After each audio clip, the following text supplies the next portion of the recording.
Alrighty, so it is the morning of Tuesday, and the Melascula banner has just come out.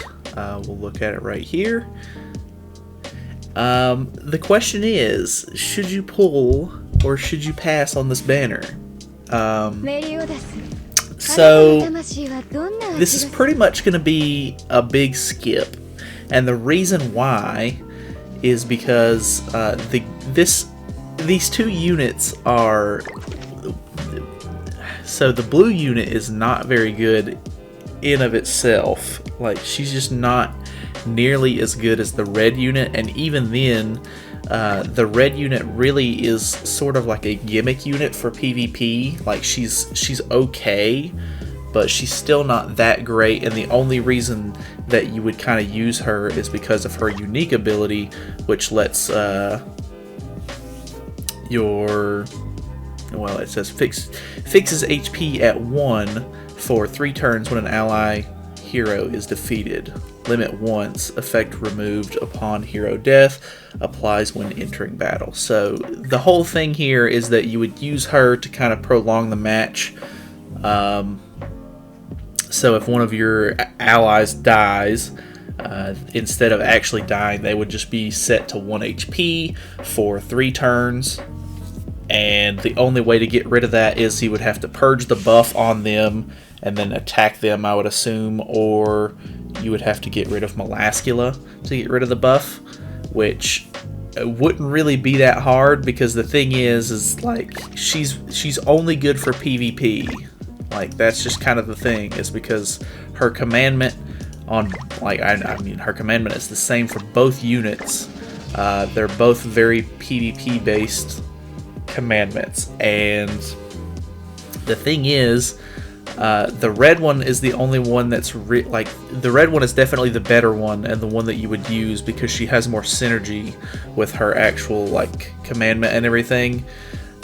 But the problem is one, she's a red unit, and she's immediately going to get destroyed by the meta-defining units that are Blue Demon Meliodas and Lilia at the moment, because everybody's going to still be running those, like they just came out. So odds are, like, unless you go against some, other team, it's really just not going to go over too well. So, I mean, I don't know. She's more of a like gimmick unit to begin with, so it's not like she's like really that good. But I mean, it's really up to you if you want to like try her out and really like mess with her. Like, I like gimmick units, like the Blue Elizabeth that came out, where when she dies, she gives you 2 ult gauges and she purges debuffs and heals your team all the way up.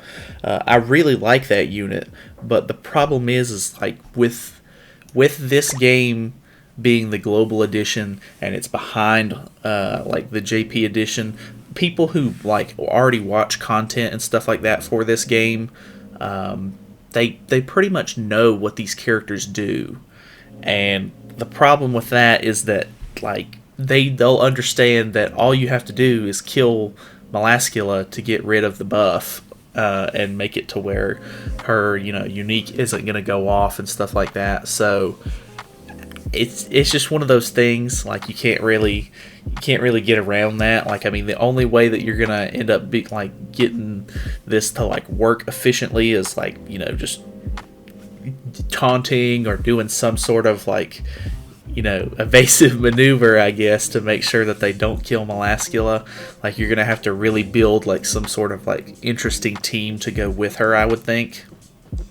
But I mean, the banner itself isn't actually that bad. Like, there's some decent characters on here. Obviously, the rates on it are kind of low because there's, it's jam-packed full of stuff. The new Deanne is actually on it.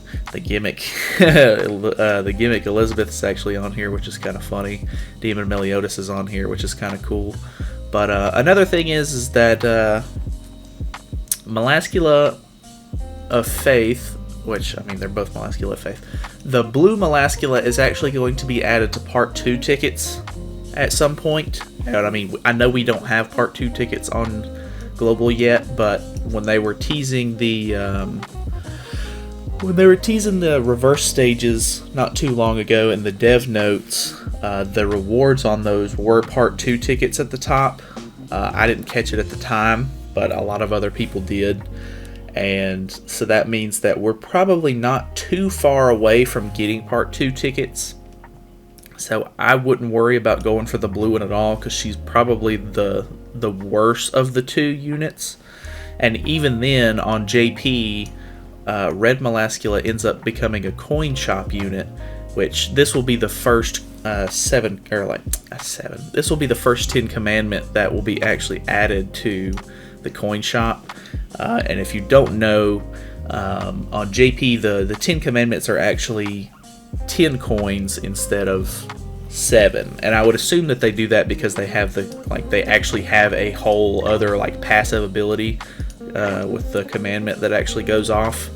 So they have sort of an extra layer to them that other units just don't have. I guess that's why they would do that. Plus, I guess they do that because 10 commandments, 10 coins, 7 deadly sins, 7 coins.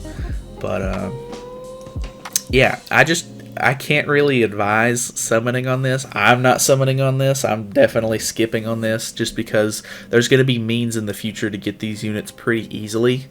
So, with Part 2 tickets coming out, I'm assuming when they first come out, there's going to be they're going to try to give a couple of them to us through various means and everything like that. So the odds of pulling her is going to be kind of, on the higher end. I don't know how many characters that we already have in the game are going to be on the Part 2 tickets, but I mean, even if you don't pull her right away, I mean, you'll get her eventually. Plus, she's probably going to be on other banners, so I wouldn't worry too much about it, because she's really not the one to go for to begin with. I mean, I guess if you're really wanting to run either one of them, you would probably want both to get the UR costumes and everything like that to really maximize your potential. But Red Melascula is going to be in the coin shop, and this one's going to be on Part 2 tickets. So it's just really just not a good time. I would not recommend it. I would just save your gems. There's probably going to be better units in the future coming up. And I mean, although a lot of people like her for, waifu status or whatever it may be, because I mean, she is a really cool unit. I really do like Melascula as a character, but that's one thing that I've learned about gacha games from playing them, is that I used to play Dragon Ball Legends, and every single character that came out, I was like, wow, I know them. I've watched the anime. I've played the games. I like that character. That character's really cool. I've got to have that character for collector's mentality. Collector's mentality will absolutely bankrupt you and make this game completely unenjoyable. So do not go for every single character just because you want them. Kind of look at them and see if they're actually viable for your team, and see how that ends up turning out for you. Because I mean, obviously on these regular banners, you're not even guaranteed to get them at all. I like step-up banners for that. You're guaranteed to at least get one copy of the unit. Obviously not all characters are going to be step-up banner units, but I mean, I could spend all 300 of these gems like I did on Blue Demon Meliodas and get nowhere. So just be aware, these units really aren't that great. The red one is the better one, but there's going to be other means of getting them. I wouldn't worry too much about it at the moment. So yeah, that's pretty much it. Big skip from me. So anyway, thank you so much for watching. Feel free to subscribe for more content in the future, and I will see you guys in the next video.